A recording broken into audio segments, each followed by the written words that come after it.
Pemirsa, untuk mengetahui perkembangan perdagangan komoditas hingga sore ini, kita telah terhubung dengan Hanita Apriani, analis dari Trijaya Pratama Futures. Selamat sore Mbak Hanita. Selamat sore Mas Rudi. Ya, seperti apa perdagangan komoditas di awal Desember hari ini? Baik, terima kasih. Selamat sore pemirsa Berita 1. Terpantau komoditas emas LGD yaitu di perdagangan tanggal 1 Desember 2020 masih mengalami tekanan. Walaupun harga tadi pagi dibuka menyentuh harga 1.777 dan saat ini terjadi sedikit kenaikan yaitu $17 per troy ounce hingga menyentuh harga resisten 1.794. Tetapi secara keseluruhan emas masih mengalami tekanan. Khususnya terhitung dari bulan lalu yaitu November, emas sempat menyentuh harga tertinggi 1.965 ketika Joe Biden presiden terpilih memimpin daripada terhadap USD. Emas juga pekan ini akan ada fokus terhadap testimoni Ketua The Fed Jerome Powell dan data ISM manufaktur AS yang akan dirilis berbarengan nanti malam pukul 22.00 WIB. Kemudian dalam pidato Jerome Powell yang dipersiapkan untuk malam nanti, Powell akan menyatakan bahwa bulan-bulan mendatang adalah periode yang penuh. Apa kecenderungan pelaku pasar komoditas di Desember ini? Baik, kalau kita mundur ke tahun-tahun sebelumnya atau kita bicara atau kita melihat dari historical secara dari grafik tahunan, memang cenderung pelaku pasar akan melakukan aksi taking profit di bulan-bulan menjelang akhir tahun, khususnya di bulan Desember. Tetapi kalau kita melihat grafik chart sejak tahun 2011 hingga tahun 2016, Desember mengalami aksi taking profit atau pelemahan. Berbeda dengan tahun 2017 hingga tahun 2019, di bulan Desember emas cenderung mengalami kenaikan. Anita, ini dari tadi ngomongin soal Joe Biden. Sebetulnya bagaimana respon pasar terhadap rancangan kabinet Biden nanti?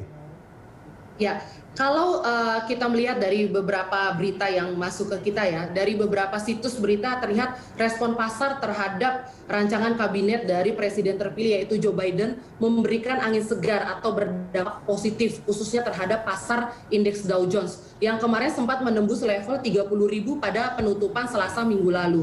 Walaupun tadi malam sedikit ada aksi taking profit di indeks Dow Jones. Bahkan minggu lalu juga indeks Dow Jones memberikan efek terhadap pasar IHSG itu juga mengalami penguatan atau pasar menyambut dengan positif.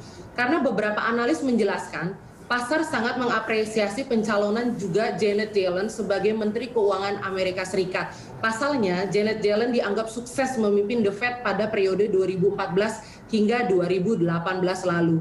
Saat itu salah satu tugas utama Yellen adalah mengawal pemulihan ekonomi Amerika Serikat pasca krisis subprime mortgage di tahun 2008. Dan harapan besar itu juga kembali timbul kepada Yellen untuk memulihkan krisis COVID-19 di tahun ini, terutama terkait dengan kesepakatan paket stimulus yang baru. Selain itu, Mas Rudi, pasar juga mendapat sentimen positif dari proses transisi pemerintahan Amerika Serikat yang diharapkan berlangsung lancar, serta perkembangan pengadaan vaksin COVID-19. Adapun pasar diprediksi masih dapat bertumbuh hingga akhir tahun. Selain sentimen global, fenomena window dressing juga mempengaruhi pemicu penguatan pasar di akhir tahun. Demikian, Mas Rudi.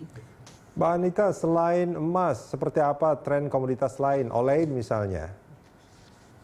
Baik, data harga olen yang saya terima ya, khususnya sejak awal semester 2 tahun ini, terlihat mengalami kenaikan yang cukup signifikan. Harga start dari bulan Juli di harga 8.700 hingga pergerakan di November itu mengalami kenaikan hingga ke harga 11.700, bahkan sempat menembus harga 12.245. Dan untuk prospek olen hingga akhir tahun 2020, saya melihat masih akan ada penguatan dan olen masih sangat diminati oleh pelaku pasar komoditas karena olen juga bergantung atau berpengaruh terhadap ekspor dari CPO. Demikian, Mas Rudi.